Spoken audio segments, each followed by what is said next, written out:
Barak Yahweh, Barak Yahweh Shah, Yahweh Bahashim, Yahweh Shah, Bahashim, Kurhak Badash.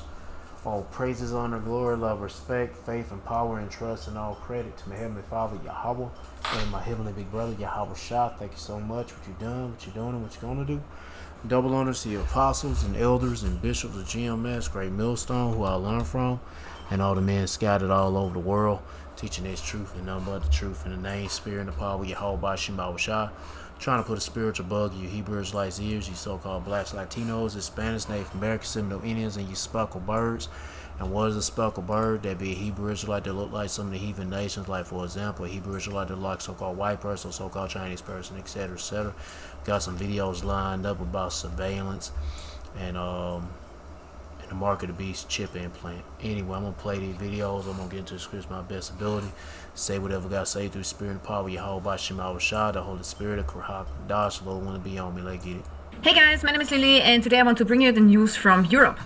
So from 2022 onwards, I believe, the EU has made regulations that if you own a car, the car has to be able to technically track your eye movement, to see if you're looking to the side while driving, or to see if you're still able enough to drive the car. So if you're blinking not enough or maybe too much, and if the system recognizes you that you're tired, then it will blink and give you a warning and say to you that you have to drive to a parking lot or something, or make a pause. So that's the first thing, which is kind of dystopian. And also, brake assistance systems have been out for a while, but they are not always correct in their decisions. So 1 out of 10 decisions is a wrong decision, and that also means that if your car is braking, let's say on the German Autobahn with a high velocity, if it's braking for the wrong reason, it can be that someone behind you is not able to brake and drives into your car. So those brake assistance systems are not perfect. Also now, there's a new mode which is called overtaking warning or something. So if another car is overtaking you, you will see a warning sign, a triangular orange warning sign in the side of the mirror. And that idea is not too bad, honestly. So sometimes if you're looking, at this side, you have a blind spot here because of this thing. So it wouldn't be too bad to have a warning sign if somebody overtakes you. But this system is also not functioning very well and 100% accurate. So I heard that from some drivers, somebody was braking in front of them and they wanted to change to the other lane. But then they saw this triangular sign in this. I mean, it'd be nice if they just leave fucking cars alone. But when it comes to these dumbass devils, they gotta make it so damn complicated. But and also too, they gotta spy on your ass, control what you do and how you drive and all that shit. But anyway, what can you do? Nothing but seek the Lord. Side mirror. And repent. And then they realized that the overtaking car was still far away, so they could have easily, go to the other lane. So actually this warning sign is reacting too early from a car which is too far away. So then he made the decision to still go on the other lane because there was still time. But then the steering wheel was giving him resistance. So it was really hard for him to get the car on the other lane because the steering wheel did not operate correctly. So he had to use a lot of strength to get to the other lane. And that's a huge problem. So if somebody or something is stopping in front of you, maybe, some kind of obstruction, I don't know, maybe there's a rock falling down on the street, which can happen often in the Alps, and you quickly have to steer around it, then it can happen that the car won't let you because of the resistance of the steering wheel. So all of this is causing huge problems, and the systems are just not perfect yet. And I think that's a huge problem because it's not good to have two pilots, right? It's like if you cook a meal and there are two cooks, it's also not good, right? Alright, anyway, get back to surveillance shit, because let's skip some of this. Those brake assistance systems and the other warning system going little steps, so there's not a lot of pushback. And if they had introduced this 10 years ago, all of this together, people would have maybe demonstrated. But they are doing it really smartly, doing it bit by bit, every year a little bit, But now they're doing it little by little, getting the consumer accustomed to it, so nobody protests and everybody accepts. Total surveillance is the goal of the European Union. If you want to support my channel, with the plane is too late, and you will only get like 1/3 of compensation anymore. Also, there was a pretty strong earthquake near Italy. Around Italy, there are a lot of earthquakes in the... Well, I want to say that for something else. Let's move on, because I didn't know she gonna get into talking about earthquakes in Italy. I'm gonna have to put that in for a plague video. Who is really supposed to plug that budget hole? Everyone has to pay extra. Everybody here in Austria is going to pay for what the government is doing, of course. In the quest for over 5 billion euros in savings, the government is asking almost all segments of the populations to contribute. Pensioners will have to make cuts. Families... I don't know what the hell she's talking about right now. More and more people are leaving the country. My brother... Okay, well, anyway, surveillance, that's all I can get out of this. Just that one time and she talking about other stuff. I hate videos like that, but it's all good. But seeing this shit ain't just in America, Babylon the Great. This is going on all over the world. Let's get to the next one. I don't believe these trades either. 80%, 100%, sometimes in under a day. It is absurd and insane that we have a rogue US military contractor handling our most sensitive personal data. Your devices are going to be monitored 24 hours a day. Palantir's had a very secretive contract with GCHQ. Palantir has a contract running our nuclear missile program. We have no national security. This company should be nowhere near the NHS. We have entered into a kind of colonial contracts with this superpower. Peter Thiel is an incredibly dangerous individual. The slogan of the Antichrist is peace and safety. JD Vance. I mean, not just him, but Esau all together, from the lower level devil to the higher ups. Is a sort of wholly owned product of... including Amalek. Amalek. Of Peter Thiel. Jeffrey Epstein, he was a co-investor in... Amalek. An Israeli surveillance company. The thing I find most alarming about this and most worrisome is that 8 years ago, Carol Cadwallader hit the headlines when she exposed the Facebook Cambridge Analytica data scandal in the UK Sunday newspaper The Observer. Last year, she left The Observer to set up The Nerve, an independent journalists collective. Much of her early work at The Nerve has focused on Palantir, the controversial US company which supplies data to US Immigration and Customs Enforcement, ICE, the US military, and the Israeli military. How dare you, your AI and your technology from Palantir kills Palestinians! Mostly terrorists, that's true. My bias is to defer to Israel. The IDF gets to decide what it wants to do, and that they're broadly in the right. It's now hoovering up enormous contracts in the UK public sector. I invited Carol into the studio to ask just how frightened should we be of Silicon Valley. Don't be frightened of Silicon Valley, be frightened of Yahweh Shema Shah, of course, controlling these damn crazy ass Edomite niggers.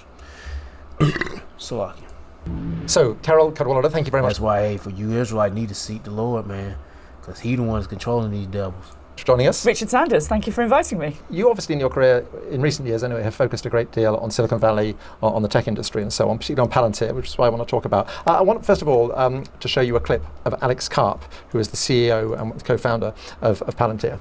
We are dedicating our company, we have dedicated our company to the service of the West and the United States of America, and we're super proud of the role we play, especially in places we can't talk about. And we love our success in the US and globally. Also, you know, we are doing in the United Kingdom and many other places. Palantir is here to disrupt and make the institutions we partner with the very best in the world, and when it's necessary, to scare our enemies and on occasion kill them. The day that happened, my tweet was, I think I did all cap letters, this company should be nowhere near the NHS. I mean, it is absurd and insane. But this the thing. Who cares? The earth was given into the hands of the wicked. And who that wicked be? Esau, Edom. But he's not. What I want to say? Damn, I lost my train of thought. Esau, Edom, so-called white man, but he ain't white. He's red. He's a baby dick sucking Jewish fag nigger, Amalek. So, what the hell she talking about? That we have a rogue US military contractor handling our most rogue, whatever. sensitive personal data. I think anybody who watches that clip and thinks about this is not okay with it. Britain is very important to Palantir. We're its second biggest customer, and they have this quite extraordinary CEO. The guy who they've appointed CEO in Britain, Louis Mosley. He's very plausible. He's, very English. He's very English. He's your classic English kind of public school educated, quite genteel, sort of gentlemanly. But I think it's in the biography of Alex Karp, which was published last year, there's an anecdote in there about how Louis Mosley was recruited to the job. And he was headhunted for that job. It wasn't like he applied for it. And in the job interview, so it's reported, Alex Karp quoted sections of Oswald Mosley's speeches to him. Oswald Mosley, of course, being his grandfather, the fascist leader. Oswald Mosley being Louis Mosley's grandfather and Britain's most famous fascist. The optics of it, at some level, appear to have attracted Palantir. Regularly invited on Laura Kuenssberg's Sunday show as a sort of disinterested pundit. So what attracts Laura Kuenssberg to him? What?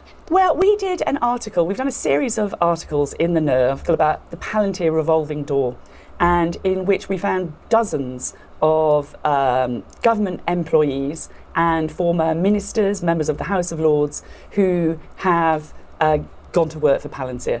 Extraordinary sort of revolving door. It's a revolving door, but the thing which was really instructive to me and made me sort of understand something about their methodology, not just that they'd recruited the head of AI in the MOD, expert in AI was recruited by Palantir, the most senior expert in the NHS in AI was recruited by Palantir, but they also took a senior comms guy from Number 10. So the guy who had been the chief spin doctor for Rishi Sunak, Ben Maskell, he was recruited to be Palantir's head of comms. And he's been really effective because his strategy, he doesn't go to technology reporters with these stories. He goes to political correspondents. He has an existing network of political correspondents, of which Laura Kuenssberg would be one, Rachel Sylvester on The Observer is another. This is their contacts, and this is how they're getting the sort of positive Palantir spin into the newspaper and onto the broadcasters. Now, Alex Karp isn't the only rather alarming individual at the top of Palantir. You also have Peter Thiel, who is also a profoundly strange man. He thinks Greta Thunberg might be the Antichrist. Peter Thiel is an incredibly influential, consequential, and I think dangerous individual. You really have to look at who Peter Thiel is and what he believes in. And one thing he does not believe in is the nation state. He is very explicit about how actually there is a better way of running countries, and that is as a private corporation. And he's a massive investor in all of these other companies too. Jeffrey Epstein, of course, he was a co-investor in the company, an Israeli surveillance company that at the time of Jeffrey Epstein's death was his most valuable asset.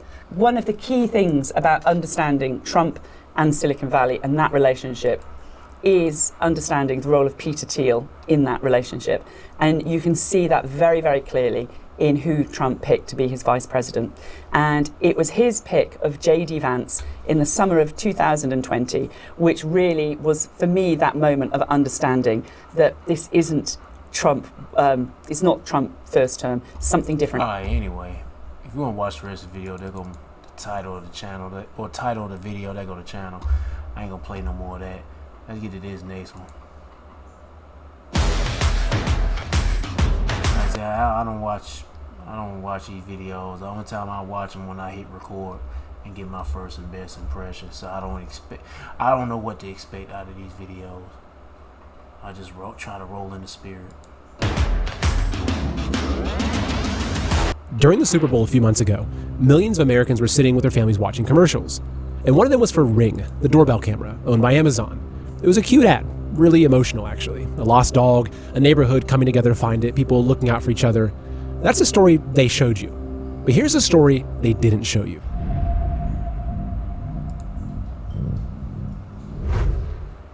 Welcome to Man in America, a voice of reason in a world gone mad.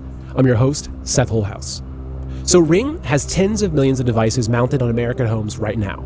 And right around the same time as that Super Bowl ad, they quietly rolled out 2 new AI features. The first was called Search Party. It activates cameras across your entire neighborhood and scans for whatever you're looking for. So missing dog, missing person, it doesn't matter. And they turned it on by default. The second is called Familiar Faces. It's facial recognition. It identifies and tags people who regularly appear on your cameras, even every neighbor walking by, every delivery driver, every kid on a bike. Face captured, categorized, attached to a behavioral pattern. What time they usually pass, who they associate with, which properties they approach.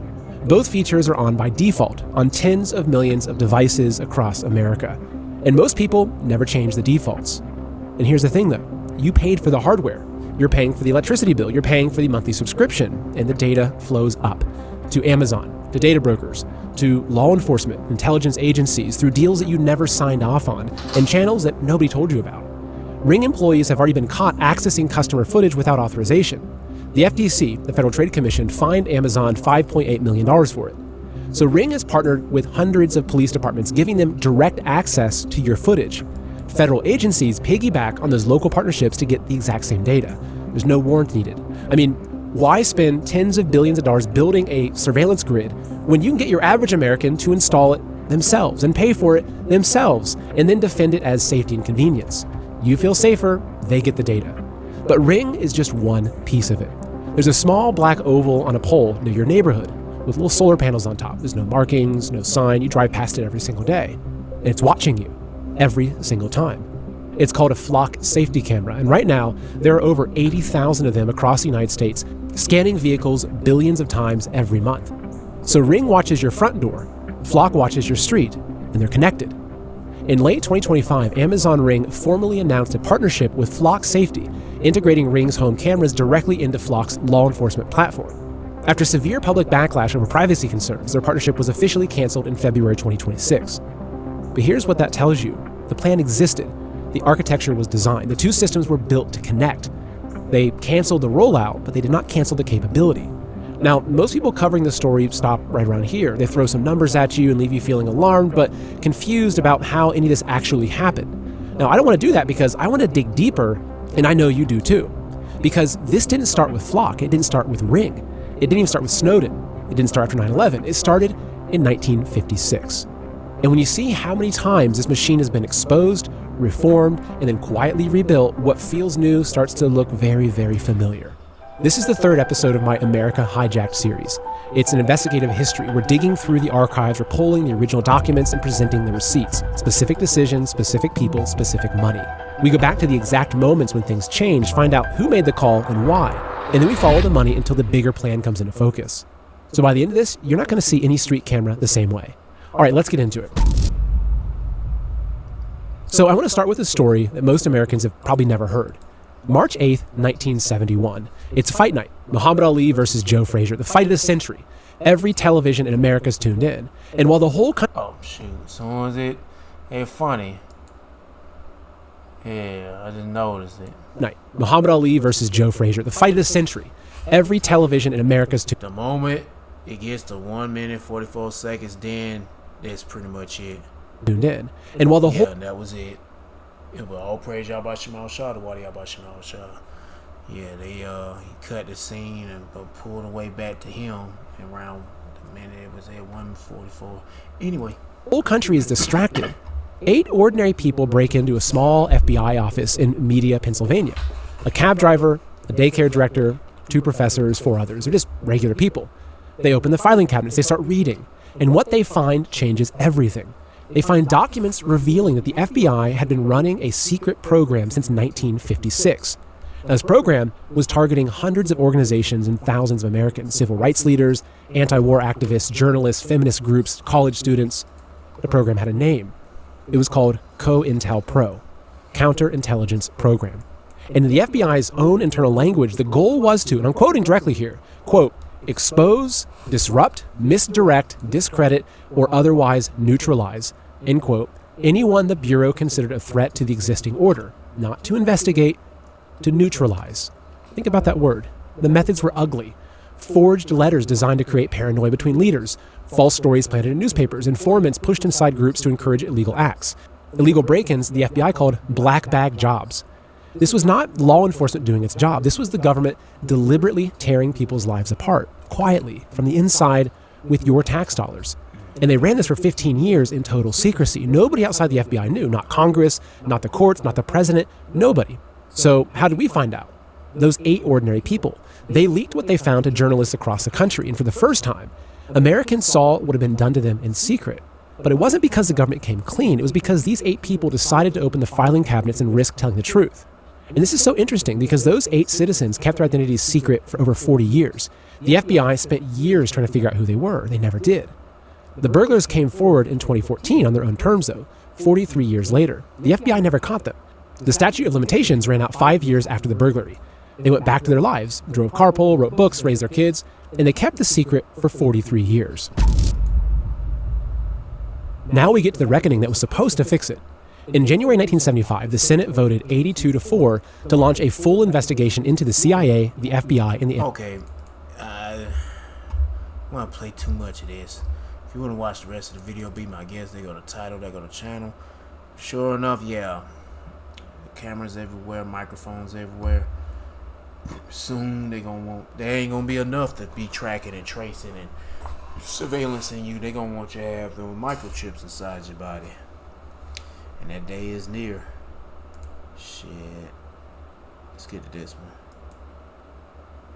Oh, speaking of microchips. If you're a Yeah. tool person It's June. looking for high Ain't no quality, microchips. Yeah, I had to say it. affordable tools, we know where to find them. Harbor Freight. Welcome to the WeOn podcast, where we explore fascinating stories and ideas from various fields. In this episode, we explore a controversial proposal to implant AI-powered chips in criminals.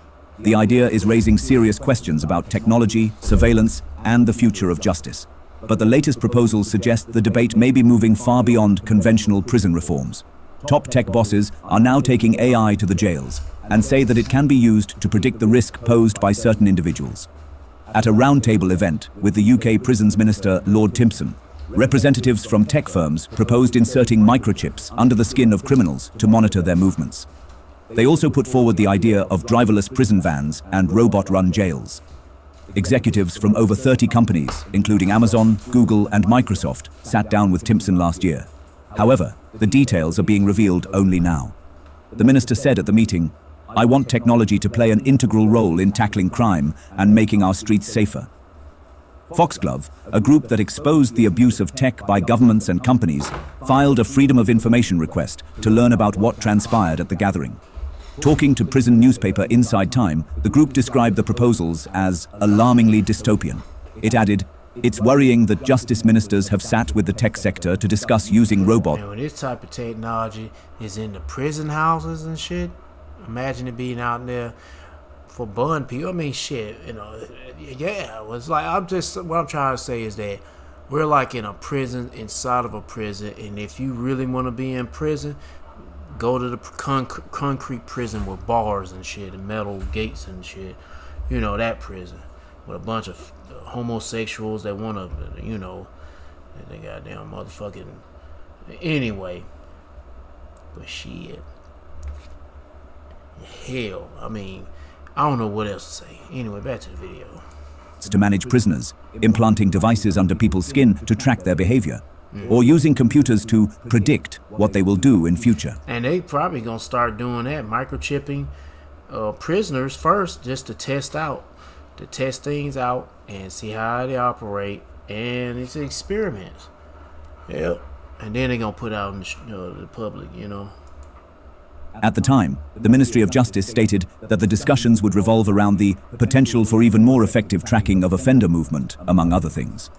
According to Daily Mail, the then Lord Chancellor, Shabana Mahmood, said, "We need bold ideas to address the challenges that we face, supporting our staff, delivering swifter justice for victims, and cutting crime." As part of Labour's Soft Justice programme, data from the Ministry of Justice, MOJ, showed that 60,108 offenders were let out of prison in the first 16 months.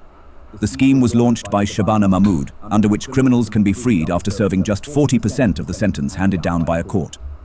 Shadow Justice Secretary Nick Timothy said the early release was a political choice by a government too weak to build the prison places the country needs. Thanks for tuning into the... Yeah. Revelation chapter 13, verse 16. And he calls of all both small and great, like, people that's not known or famous, and people who are famous and known worldwide. Oh, got a bird. It's like it. Rich and poor, who was rich. People who got millions of dollars, and poor, which somebody who just got no dollars. Free, people who not just supposedly they can go anywhere they want to go, but when it comes to the bun part, you're locked up, you're in prison. You should know what I'm trying to say. Free and bond. Bond, be in prison, and we just talking about that. To receive a mark in their right hand or in their left hand, or in their feet, or in their butt cheeks, or I'm not trying to add anything, but I'm just saying your right hand or your left hand, or your feet or your butt cheeks, titties, big titties, small titties. If you got man boobs, they go in there too. But also, or in their foreheads, their brain chips. And that no man might buy or sell, save he that have the mark. So they're gonna be using this chip implant. No matter where you put it at, they're gonna use it in a way where you have to buy and sell and move in society. If in order to move in society, you got to take this implant, and that make it the mark of the beast. As you can see, yeah, because they're gonna have this shit tied in with your banking and your credit, all that shit, the buying stuff. It ain't gonna be tied in with no damn sin. What the mark of the beast sin? Just shut the fuck up with that shit. Save he that have the mark or the name of the beast or the number of his name. Here is wisdom. Let him that have understanding count the number of the beast or for the number of the beast. For it is the number of a man, and his number is 603,666. Mark of the beast is not no 666. It represents a man, and that man is Esau, even so-called white man. But he's not white. He's red. His baby dick sucking Jewish fag nigger. Y'all better get it right. Damn, the mark of the beast is not no sin. It ain't no damn, none of that dumb shit. See, when this nigga growing a beard? Shannon Sharp. And this nigga got a beard now. Anyway, floating city. Talking about the world's largest floating city. Yeah, the world's largest floating, a cruise ship. No, that's a cruise ship. I ain't studying that shit. That what all the peasants be. I thought it'd be something like the elite want to be on or something. Nah. Tick. There was that clock. It knew that trend. Alright, sorry. I was just looking at some other stuff. But anyway, yeah, the mark of the beast. Let's get to another video. Last video. Yeah, because when they talk about surveillance, I'm trying to link all those videos at first about surveillance and flock cameras, microphones. But the ultimate surveillance is what's going to be underneath your skin. That's the ultimate surveillance. Yeah, when you got cameras and Wi-Fi, and then, the Wi-Fi signals put off a form of surveillance that, oh, you know what? Let me see if I have that video. If I can remember exactly where it's at. Let me put this away. Put it on the other screen. I don't think I'll be able to find that shit. I don't know. Maybe I will. Maybe I won't. Nope, I don't think I will. I played something. I don't know. What did I do with that video? Nah, it wasn't that.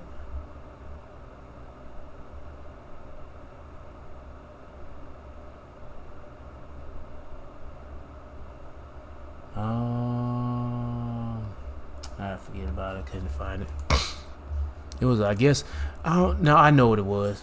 It was probably going to be hard to get anyway, because this is in a video that's an hour long. And I don't know exactly where they started talking about this. And now I just totally forgot what the hell I was looking for. Anyway, something about surveillance. Oh yeah, Wi-Fi signals that can, of course that ain't nothing new, but they're talking about AI developed that. The AI had found out that AI can be able to have that feature with Wi-Fi. So now Esau's using whatever. Anyway, but that's one way of surveilling people, using Wi-Fi. If there's no cameras, you got Wi-Fi signal. The Wi-Fi signal bounce off, or whatever, they can detect what living or moving objects is in the, and any kind of object is in a room or in a house. Yeah. Or in a building, anywhere outside. Yeah, because you got 5G. Hell, I wonder, well, no. Well, they could do that, well, whatever. But, anyway, but the ultimate surveillance they want is inside of you. So then they can control you and be part of Esau's New World Order system, beast system, and usually be part of that data collection. But now also you be part of that fuel, the fuel of fire for the nuclear destruction. When that nuclear fire feeds off your skin and flesh and shit, eat your ass up and kill you slowly, because the Lord can make that pain slow. Let's get to the last video.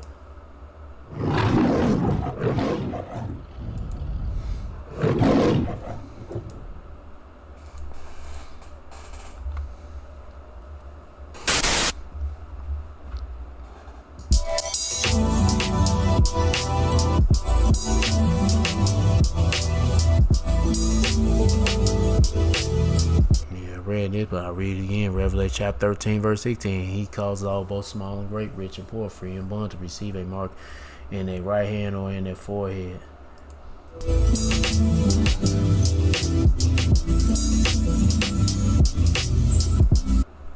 And that no man might buy or sell, save he that have the mark or the name of the beast or the number of his name.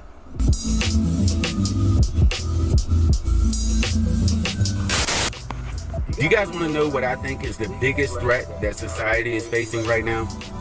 The biggest threat that every single human being on this planet is equally facing is the development of this new monetary system. It is the downfall of the petrodollar, and it's happening right in front of our face. We are witnessing the destruction of the old world and the creation of the new. Dang it, I didn't mean to do that. To suffer. And as people start to suffer, they're going to get sick of suffering, and they are going to willingly, with open arms, accept this new system. Involving a chip implant called the mark of the beast. And this new system that will be... What they're doing, they making life, they building up building this scenario where people are going to be living. It's going to be hard times, pretty much. It's going to be rough living.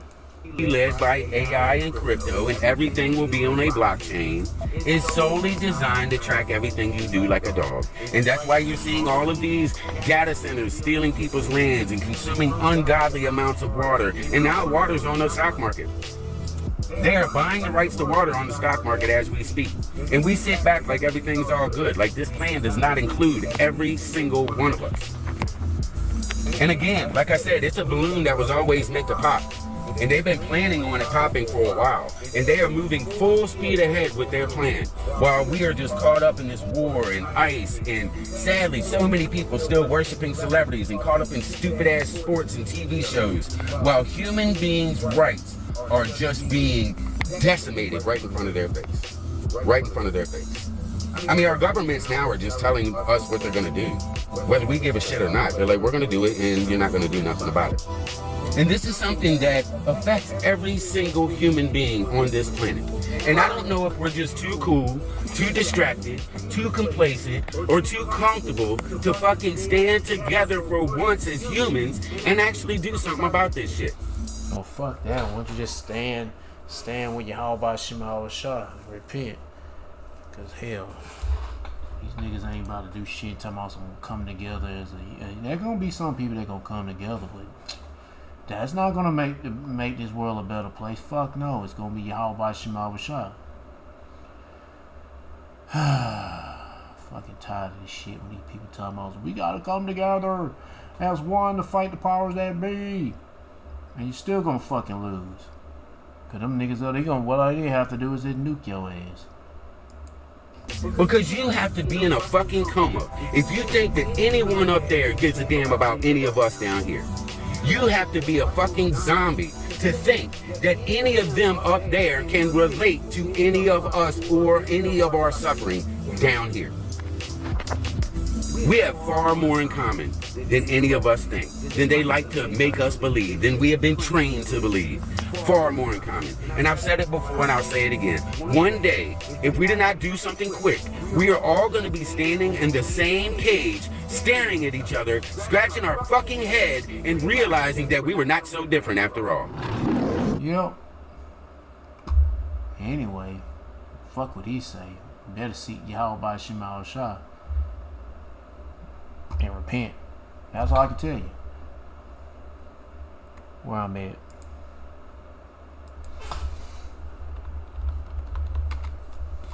Habakkuk chapter 2 verse 3, for the vision is yet for an appointed time, but at the end it shall speak and not lie. Though it tarry, wait for it, because it will surely come, it will not tarry. And what visions are there? The prophecies.